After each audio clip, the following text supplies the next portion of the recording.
He who fears death will never do anything worthy of a living man. You have been doing everything right, and somehow something has shifted. Not dramatically, not in a single moment you can point to, but you have noticed it in the room. The way a conversation changes when you walk in, the way your input is received differently than it used to be, the way certain people who once deferred to you now push back on things they would not have questioned before.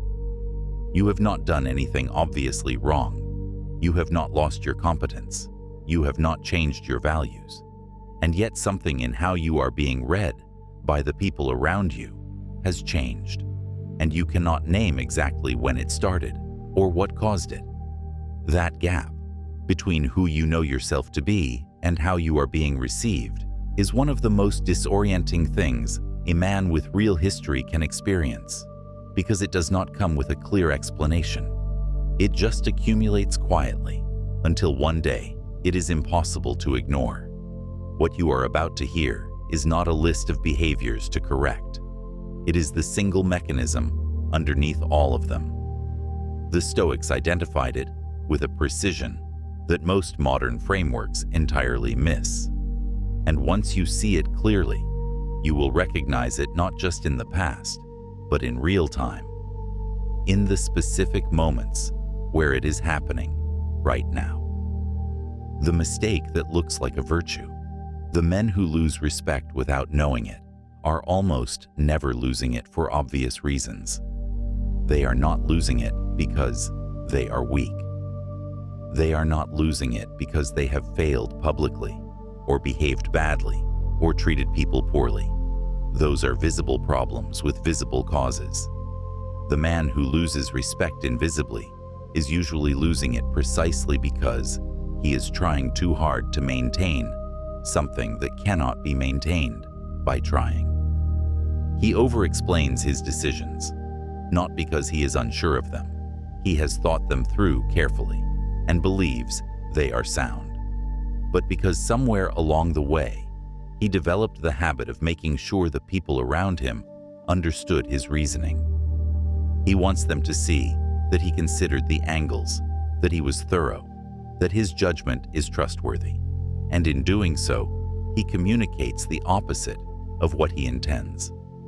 The man who explains himself without being asked is the man who needs to be understood, and the man who needs to be understood has placed his authority in other people's hands.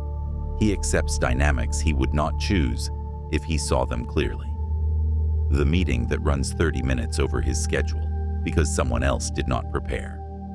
The conversation that consistently circles back to the same unresolved issue because the other person has learned that he will engage with it indefinitely.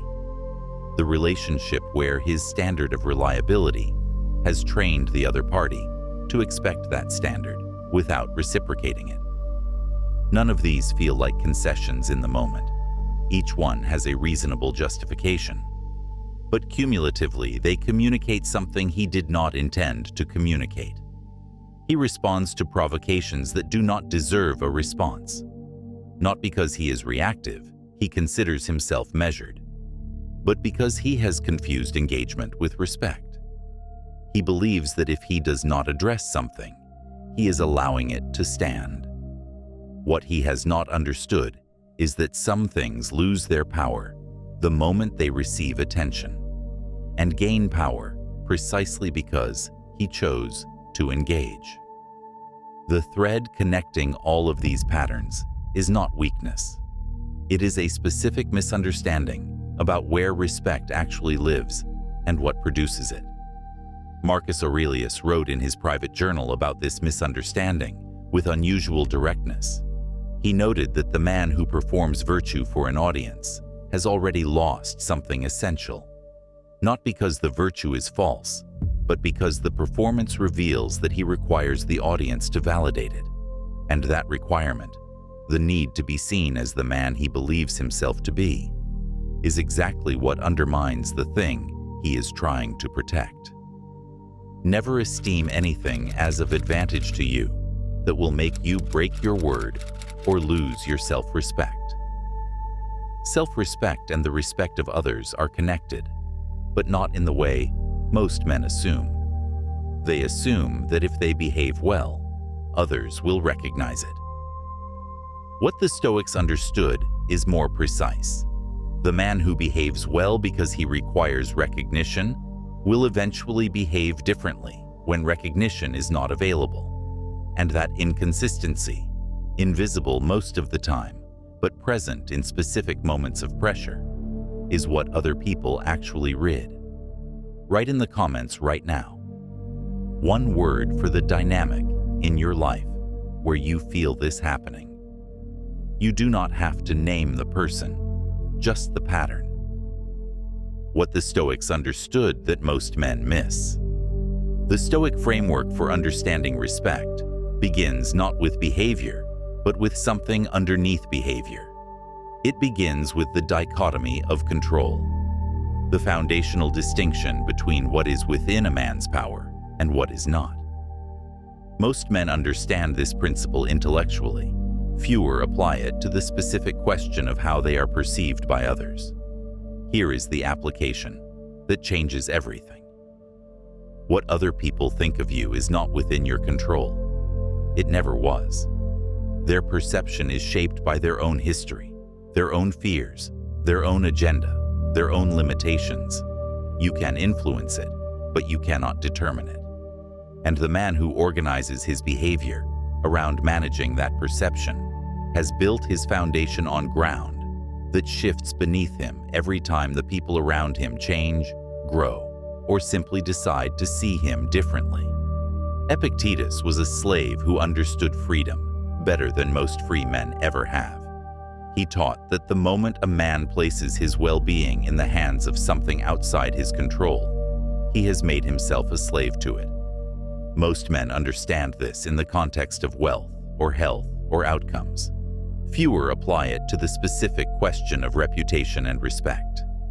The man who needs to be respected behaves differently under pressure than the man who simply acts in a way he respects. The first adjusts his behavior based on the audience. The second does not. And this difference, almost imperceptible in ordinary circumstances, becomes clearly visible in exactly the moments that matter most. When the room pushes back, when the decision is unpopular, when the right course of action costs something social. That visibility is what people read, not the carefully managed behavior in ordinary circumstances. The behavior in the moments when management becomes difficult.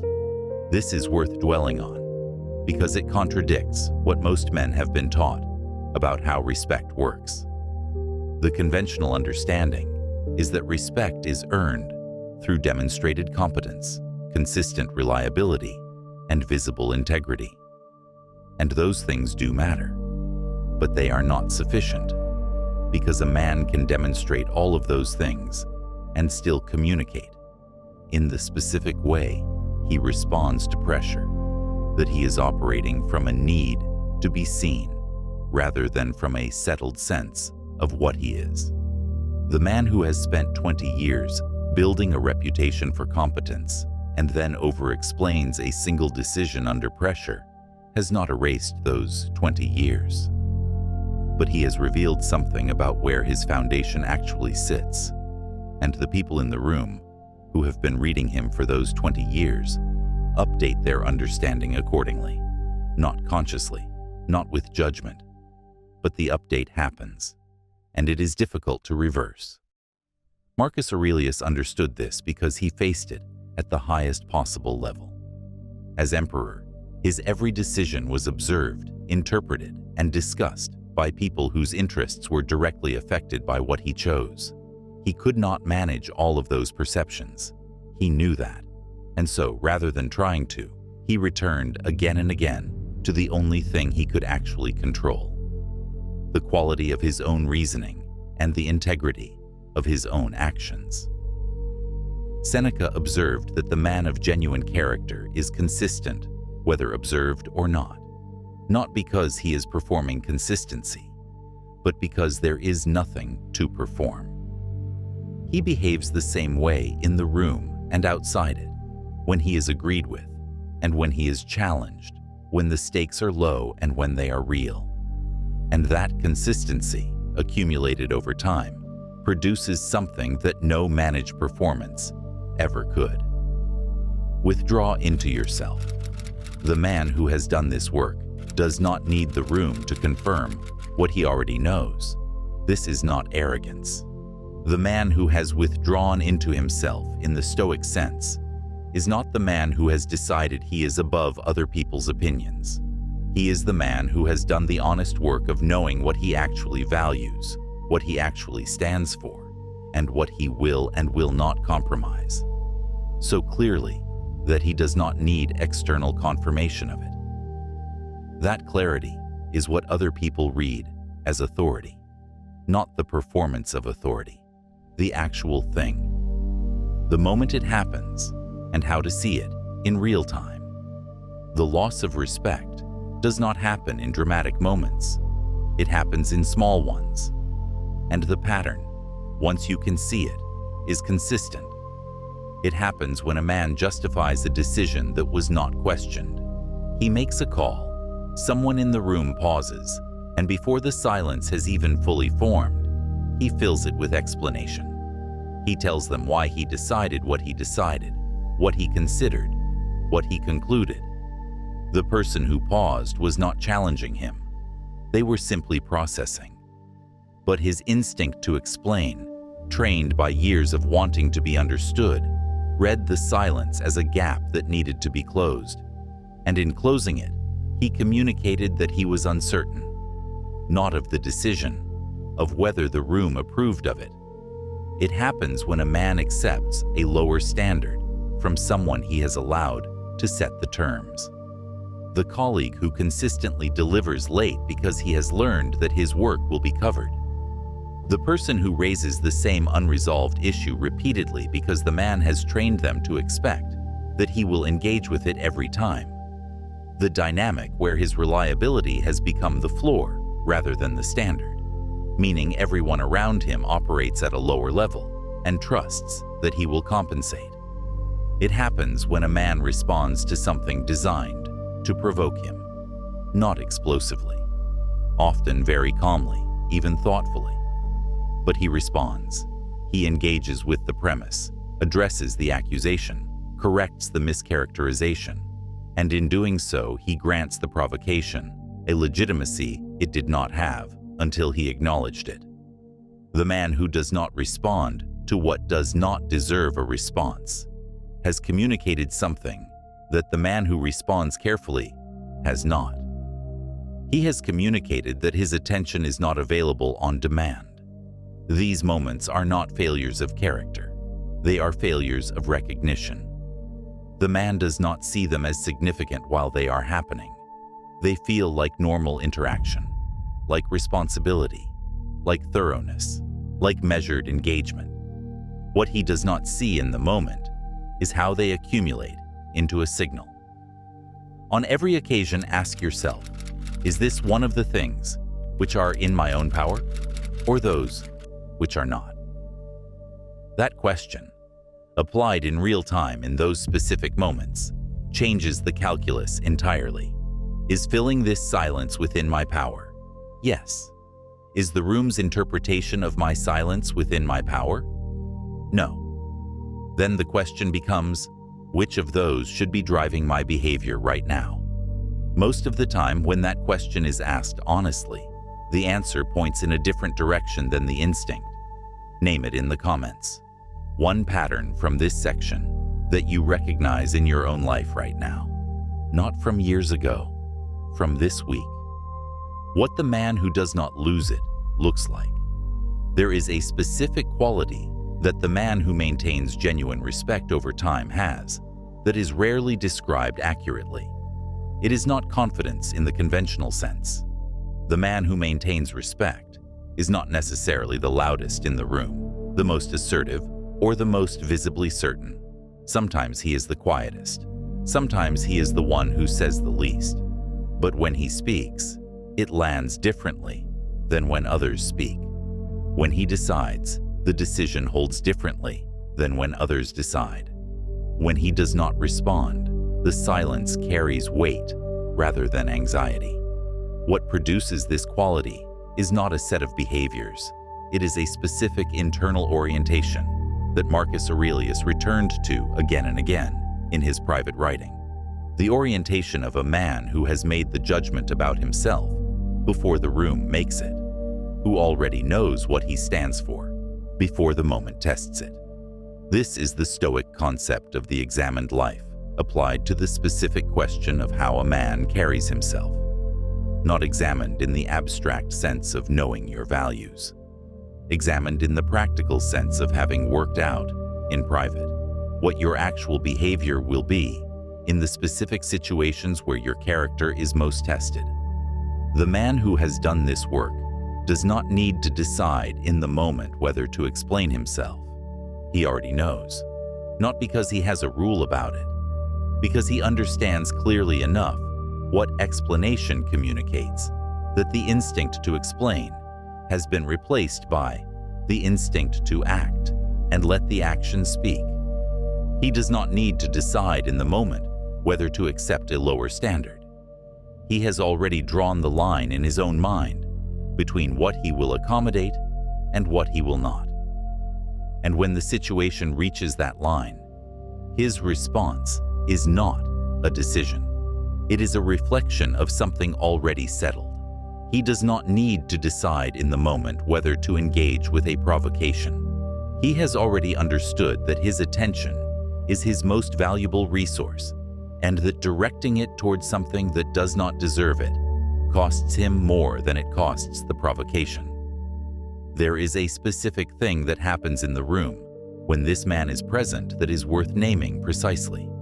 Other people calibrate to him, not because he demands it, not because he has authority by title or position, though he may, but because the people around him read, at some level below conscious analysis, that he is operating from a settled place, and that settledness acts as a kind of gravitational center. People naturally orient toward it. This is not charisma in the conventional sense. Charisma is performed. What this man has is not a performance.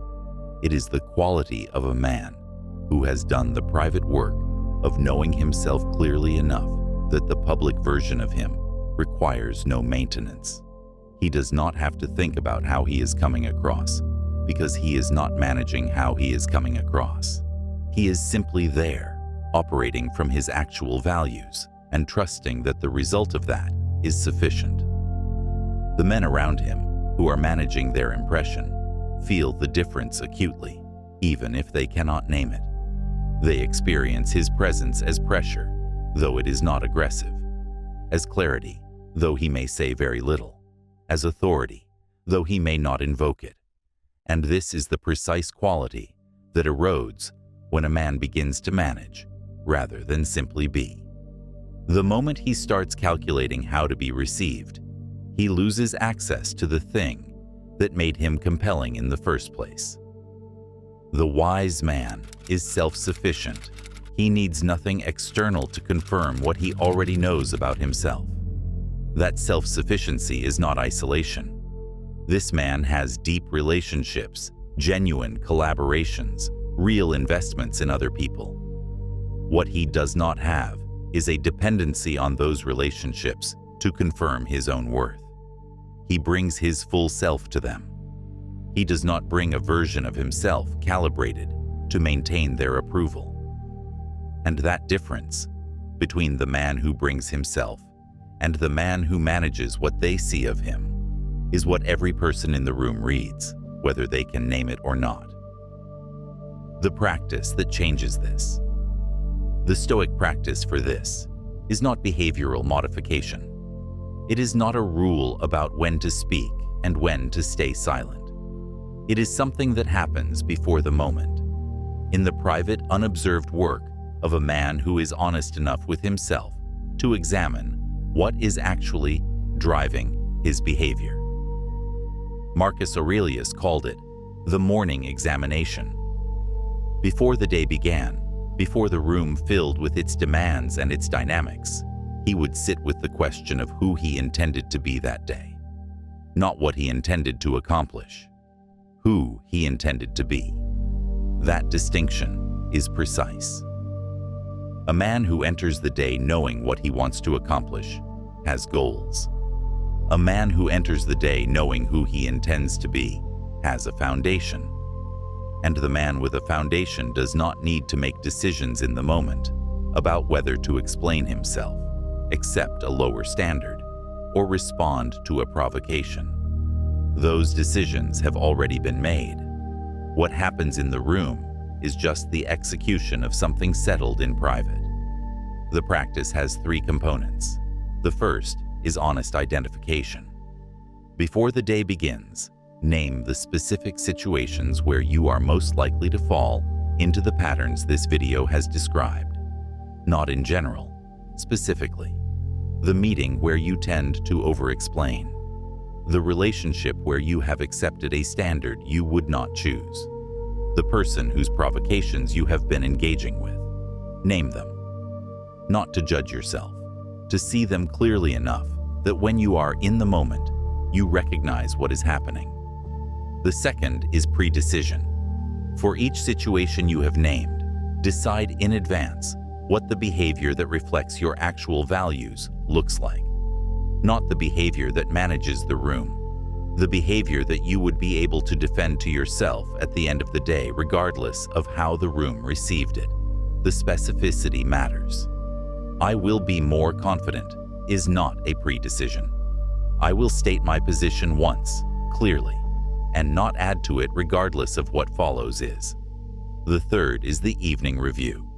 At the end of the day, return to the situations you named in the morning. Not to measure success or failure, to see what actually happened with honesty. Where did you execute the pre-decision? Where did the old pattern run instead? What specifically triggered the deviation? That information, collected consistently over time, shows you with increasing precision where the work is and what it actually requires.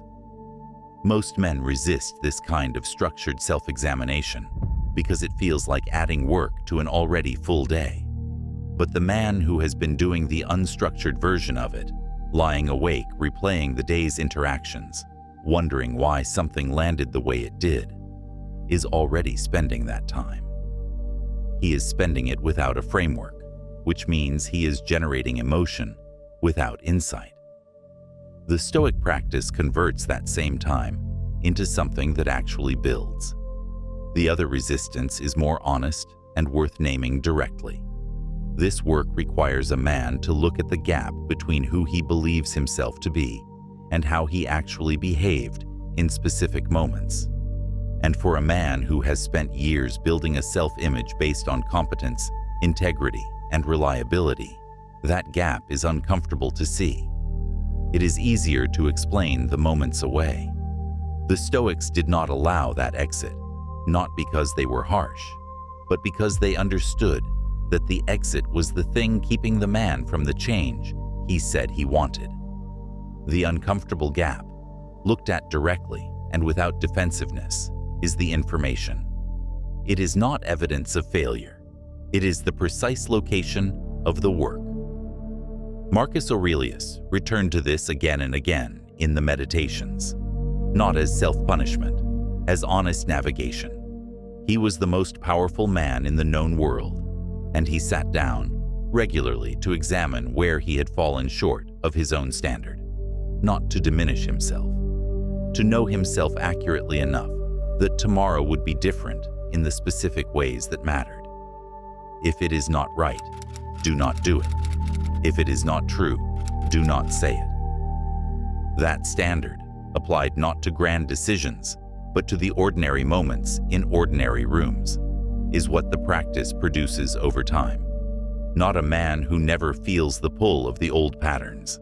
A man who has built enough clarity about what is right and what is true in his specific circumstances that the pull loses most of its power. What you already know. Here is the recap of what this video has covered, stated plainly. Respect is not lost dramatically. It is lost in small moments that do not feel significant while they are happening. The over-explanation that seemed thorough. The lower standard that seemed accommodating. The engagement with a provocation that seemed measured. Each one has a reasonable justification. Each one sends a signal that accumulates into something the man did not intend. The mechanism underneath all of them is the same. The man has placed his authority in the hands of something outside his control. The room's understanding, the other person's standard, the provocation's premise.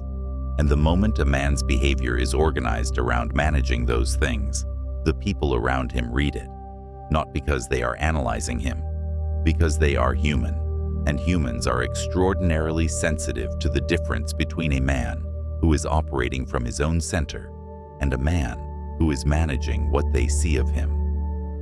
The Stoic answer is not a set of new behaviors. It is a return to the foundational work, knowing what you stand for before the room tests it, deciding in advance how you will respond to the specific situations where your character is most challenged, and reviewing honestly at the end of each day the distance between who you intended to be and who you actually were. That gap, examined consistently and without cruelty, narrows over time, not to zero, but enough that the man who enters the room tomorrow is operating from something the room cannot easily move, not because he has decided not to care what they think, because he has done the work of knowing what he thinks clearly enough that their version of him is no longer the one that matters most. Start tonight. Take one situation from this week where you felt the pull toward one of the patterns this video described. Name it privately, for yourself. Ask what the behavior that reflects your actual values would have looked like, and decide that the next time that situation appears, and it will, you will already know what you are going to do. The man who does this work for 30 days will not be unrecognizable. He will be more precisely himself, more consistent in the moments that previously caught him off guard, more settled in the rooms where he previously felt the pull to manage, not because he has added something new, because he has removed enough of what was not actually his to begin with, that what remains is clearer and more reliable than anything the performance ever produced. That is the Stoic answer to why most men lose respect without knowing it. Not that they are doing obvious things wrong, but that they have not yet done the private work that makes the public version of them something that does not require management. The man who has done that work does not need to think about respect. He simply behaves in a way he can respect, and the rest follows from that.